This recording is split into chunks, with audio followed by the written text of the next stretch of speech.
what you now see because of technological developments is an increased number of opportunities for other actors to contribute to public debate. Not necessarily in the same way as journalistic practices, but nevertheless in valid ways. You can think of, for example, the release of data sets. You can think of whistleblowers. You can think of individuals blogging or making contributions in other ways. So they wouldn't follow the same path and processes as journalism, but they are different and, as the European Court of Human Rights has said, valuable contributions to public debate. So once we see these this growing diversity of actors contributing to public debate, which has been recognized by the European Court of Human Rights and the UN Human Rights Committee and the OSCE in their various capacities, we see what huge changes are coming on stream, and we have to think through their implications for regulatory purposes. So what I'll be arguing here today is that in order to guarantee the freedoms involved in protecting and promoting public debate, first of all, we have to protect the outer wall of freedom of expression. And we'll see how that evolves in a moment. But there's an important distinction to be made here, because the outer wall of freedom that guarantees the freedom within concerns everybody involved in contributing to public debate. Once you look at the freedom within, there may be differences of approach, and that'll be picked up by other panelists, in how they would work in practice. A few ways in which we can interpret all of this is, first of all, to see the existing standards as living instruments. They have to be interpreted in light of present-day conditions. They have to evolve with the times. Also, the rights guaranteed in all of those instruments have to be practical and effective in present-day conditions and for all of the actors involved in contributing to public debate. And that might lead to different emphases depending on the nature of those actors, whether they are acting as a public watchdog or whether they're acting as a gatekeeper or they have some other kind of role. And I think it's important to look at this in detail. State obligations span from negative obligations, so as not to interfere with the right to freedom of expression, to a range of positive obligations which demand active interventions to prevent unjustified interferences with freedom of expression. And the current state of development of the positive obligations doctrine, there has been a very important pronouncement by the European Court of Human Rights, namely that states have a duty to create a favorable environment for participation in public debate for everyone and to enable the expression of ideas and opinions without fear. Okay? The emphasis there is on everyone's right to freedom of expression in the context of contributing to public debate. And this can be seen as a kind of an enabling environment for freedom of expression and for public debate. So to get back to the outer walls of freedom, which are so important for guaranteeing the ability of public debate to take place in the first place, here are a few of the positive obligations that have been, negative and positive obligations that have been recognized on the part of states' authorities. First of all, it's imperative that the safety and physical integrity of journalists and other actors contributing to public debate is guaranteed. No ifs, no buts, unconditional, applies across the board. Secondly, and by physical integrity there, we would include protection against all kinds of attacks, torture, and of course, obviously, killings would be the worst case scenario there. Effective laws and enforcement. What I mean here is that states are under an obligation to put in place criminal laws dealing with crimes against journalists and other media actors. These laws have to be effective. They cannot just be paper tigers, and there has to be an effective enforcement machinery for these laws. All right? You can see by nature of the seriousness of the issues these obligations are seeking to address that they really are sine qua non for any kind of public debate. There's also an obligation on states to take preventive operational measures. So, for instance, Where it is known that journalists or other actors are being threatened or intimidated or harassed, there is an onus on states to take the necessary preventive measures to avoid a scenario of those threats or intimidation escalating and translating into actual attacks. Besides the preventive dimension, there's also a corrective and remedial dimension. So it's also an obligation on states to ensure that when crimes have been taken place against journalists, that there are effective corrective and investigative measures to bring the perpetrators to justice. So there are a number of criteria that the investigations would have to comply with, such as effectiveness, independence, and timeliness.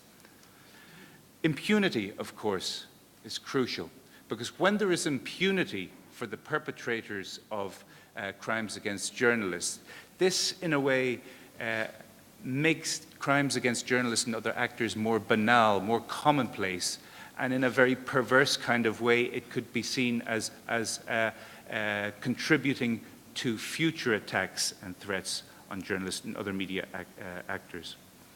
Substantive liberty, then. Journalists and other media actors should not be subjected to unlawful detention or arbitrary arrest. And there should be freedom of movement for everyone, except in some very limited circumstances, which would have to pass the necessity test established by international human rights norms. And then there's an onus on states to prevent a chilling effect. Okay, so they're the baseline freedoms that have to be guaranteed before you can look at the more finer-grained freedoms that are functionally relevant for contributing to public debate. Chilling effect, the last named one in the previous slide, comprises a number of different elements. First of all, existing legislation. There can be, you can look at specific statutes, for example, seeking to prevent or combat terrorism. You can look at defamation laws. You can look at hate speech laws. And it's very important that these laws would not be misused or abused, or that there wouldn't be any threat of these laws being abused or misused, because even the threat of misuse of existing statutes can give rise to a chilling effect for those seeking to contribute to public debate. And what a chilling effect is so serious is because it leads to censorial tendencies. It leads to self-censorship and an inability to contribute to public debate in an optimal way. Sanctions, in particular criminal sanctions, can have a real deterrent effect for freedom of expression. And again, even the likelihood that a sanction would be applied can give rise to chilling effect, according to the European Court of Human Rights. Intimidation or violence from any source, regardless of whether the source is governmental, religious, political, criminal, whatever. There's an obligation on the state to grapple with that and eliminate it. Surveillance and tracking, that's been mentioned this morning.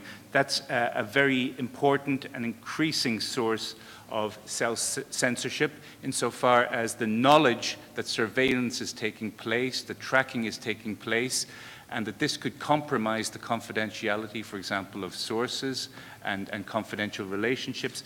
This has a big impact on individual behavior and an ability to optimally contribute to public debate. A culture of impunity. Obviously, when impunity is not an isolated occurrence, but becomes a real culture, then there are very serious and piercing repercussions for society at large. And then we get back to this need to create an enabling environment for freedom of expression. Now, if that enabling environment for freedom of expression is to be meaningful in terms of public debate, we have to look closely, I think, at the range of freedoms, functionally relevant freedoms, as I've already called them, which enable journalists and other media actors to contribute to public debate. You can think of protection of sources. You can think of editorial freedom. You can think of presentational freedom. You can think of protection from search and seizure of your office and of your home. Without this range of freedoms, it's impossible for journalists and other actors to contribute optimally to public debate. The question then is, because these freedoms were traditionally associated with journalism, to what extent can they also be rolled out for this growing diversity of actors who are now playing meaningful and valuable roles in public debate? And then the exercise of freedom of expression goes with duties and responsibilities. To what extent can the duties and responsibilities traditionally associated with journalism be applied or adapted for other actors? These are very big questions, and I think it's important to look at them on a case-by-case basis. I fear I might be trespassing onto other territory on this panel, so I'll leave it at that for the moment. I do have a few slides where I set out the different freedoms enjoyed traditionally by journalists, but now increasingly by other actors in contributing to public debate. And if it's useful for the discussion later, I can flash them up and we can examine them on a one-by-one basis. I have a similar slide about the duties and responsibilities. For now, though, this was a great image that was retweeted some months ago by this office, and it just summed up for me perfectly what the role of the state should be in creating an enabling environment for freedom of expression and public debate. It's there, it's facilitating, it's creating something, so it's in the background, but it's making a very valuable contribution. What I would like to conclude with then is a route planner for new regulatory directions. As I said at the beginning, it's important to come up with a set of first principles that would guide regulation. But that's new regulation. What about existing regulation? Well, I think it would then, once we've got this set of first principles, I think it's important to assess existing regulations against these principles. I think it's important to assess them in terms of the robustness of the protection they offer freedom of expression. And if you like, I think they should be subjected to, on a periodical basis, to what you could call a public interest stress test. Look at existing statutes on a one-by-one basis and determine whether they would withstand the stress test for public interest. And there can be very different public interests between, for example, decisions to publish content and different public interests in ensuring that the ways in which information is gathered for publication is safeguarded. So I think there's an awful lot to be discussed, and look forward to the more itemized discussion that will be coming, I think, with other panelists. Thank you.